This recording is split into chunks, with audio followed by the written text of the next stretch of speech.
what are the authentic and objective correspondences between the various planets and the chakras? Well, if you research on Google, for example, or social media, or listen to your favorite New Cage McMindfulness guru, there is a great variety of interpretation regarding which planets correspond to which chakras.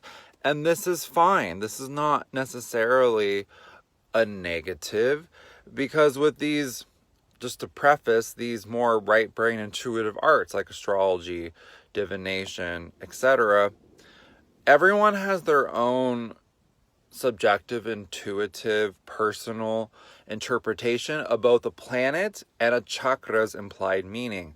So it's okay to have variety or diversity of interpretations as long as you clearly describe to people the framework you're using to arrive at your interpretations or perceptions. I think frameworks are really important to draw awareness to here, because chakras come from the Vedic wisdom system. And therefore, I think if we're going to deduce which planets correspond to which chakras, we need to research Vedic sources. And with that being said, there's not necessarily just one consensus, again, of interpretations in Vedic astrology about the correspondences between different planets and chakras, and then also different constellations or zodiac signs with different chakras, and then even deeper, different nakshatras or lunar mansions from the lunar Vedic zodiac with different chakras. So it's very intricate, and there's always overlap. And what I personally look for in my work as an astrologer, which synthesizes Vedic, Mayan, and Western Hellenistic astrology, is to look for patterns of resonance. And so I feel there's a couple of frameworks from Vedic that make sense to me, that resonate with me personally. One of them being from the Vedic Astrology Guidebook by Jeffrey Armstrong, and it is the Cosmic Prism framework, which again is using light as the medium through a prism and color to arrive at which planets correspond to different chakras. So I would say Rahu and Ketu, the north and south node, ultraviolet and infrared light would maybe be the mysterious 8th and 9th chakras. But we have Mars governing the root chakra, which makes sense in Vedic because Scorpio also rules the root chakra, and Scorpio is ruled by Mars in Vedic. And then we have Swadhisthana, the sacral chakra, ruled by the sun. The third chakra, Manipura, is ruled by Jupiter. Anahata, heart chakra, is actually ruled by Mercury, but this makes sense to me. Mercury is an air sign. Vishuddha, throat chakra, is ruled by Saturn. Agnya, third eye chakra, is ruled by the moon. And the Sahasrara, crown chakra, is ruled by Venus, the supreme. And that really resonates with me, and I like this framework. Again, there's some overlaps if you look again at the correlations between different signs and their ruling planets. And again, that's just one interpretation from a variety of Vedic perspectives. I'm not saying that is the end all, be all, correct or right framework. It's just a framework.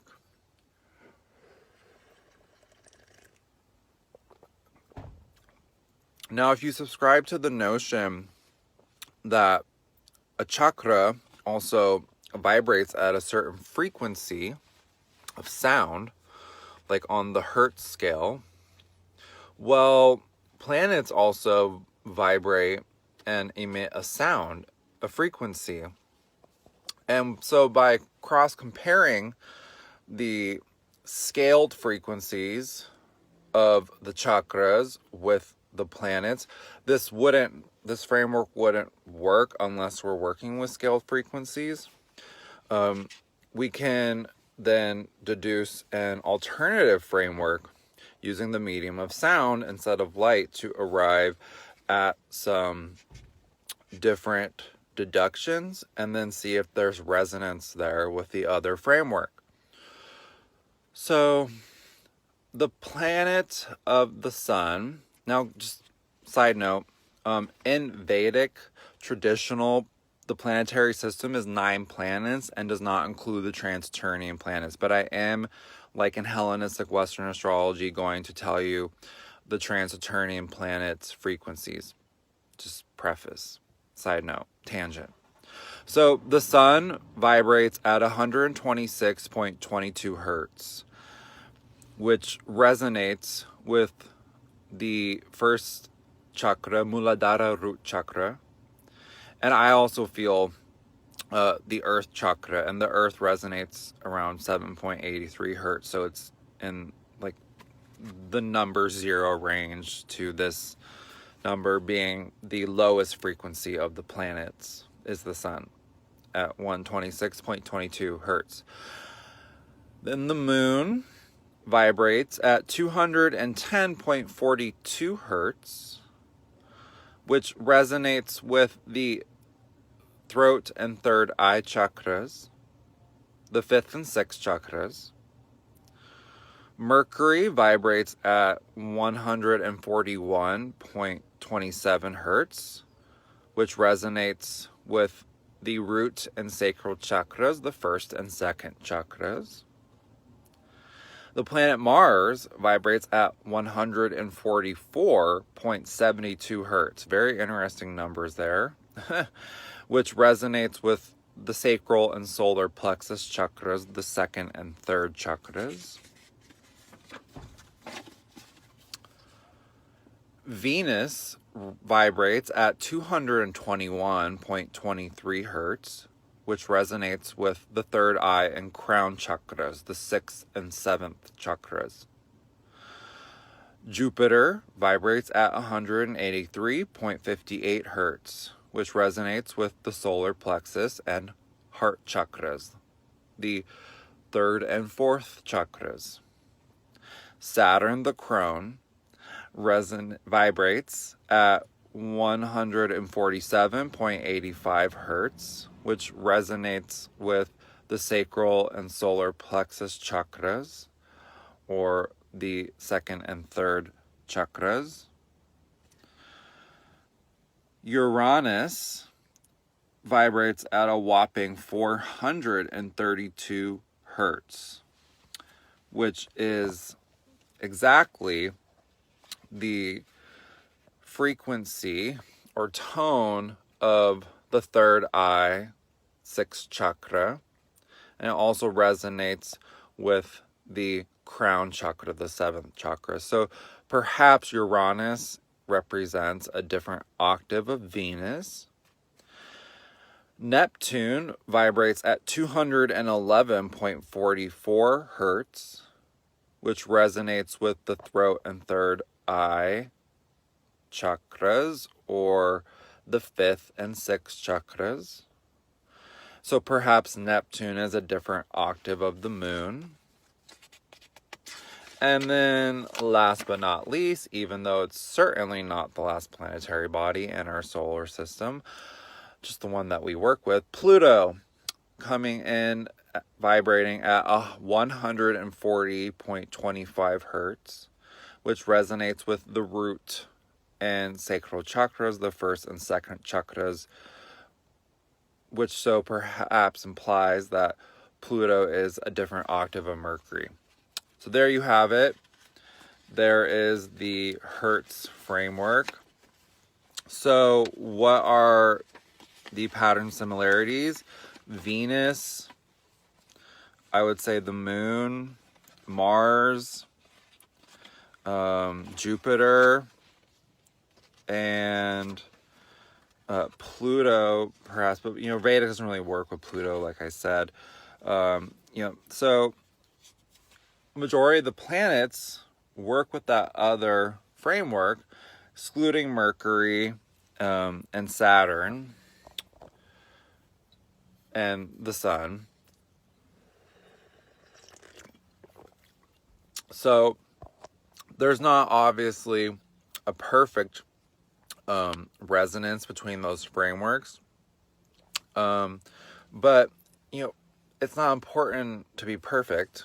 It's just important, like I said, to understand that all different cultural systems of astrology from the ancient world, whether it was Vedic astrology, Mayan astrology, ancient Greek astrology, Chinese astrology, these are all different frameworks, and they're all tapping into the same core archetypal energies and perceiving them through their own framework. So again, it's okay to have different frameworks, but I'll just close this word vomit, rabbit hole, astrology weed, little lecture with, it's so important, again, to research and look into information in the spiritual new cage world. Because if you don't, you're complicit with cultural appropriation.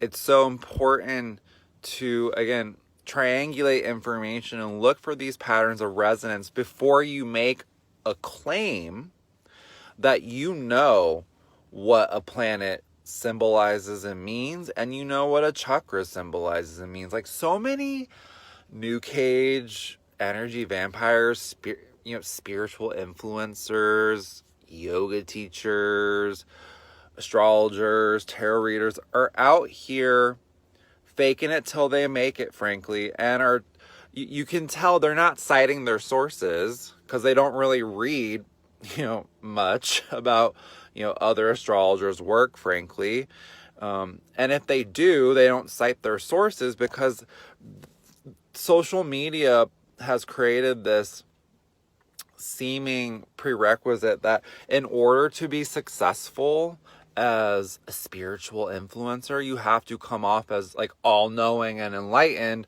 and be like, well, this is my information that I channeled, or it's from my teacher, and people are approaching this stuff, I feel, with a balance between the right and left hemispheres of their brains with a little more logic. And we need to approach astrology, especially like a science, in my humble opinion, because if you actually study the ancient astrological systems from BIPOC cultures, it's clear that this stuff was a sacred science. And so there's no separation, point being, between science and spiritual stuff. But a lot of spiritual people have this like repulsion sometimes to science and logic and approach it completely intuitively. And are like, well, this is what I feel. Moon, I personally feel the moon is related to the heart chakra. So you're just like totally challenging my beliefs right now. And that's not what my teacher told me. So like, I'm not going to listen to you. I'm going to tune you out because you're challenging my beliefs. And if we're going to have an authentic community, we need to be comfortable with having our beliefs challenged, with having conversations. These styles of open, I would say, curious to know type of vibes versus this is what it is, this is what I believe, and you can't challenge what I believe. Like, that's a type of vibe I find with the new cagers all the time, especially when you tell them that we're not actually astronomically in the age of Aquarius.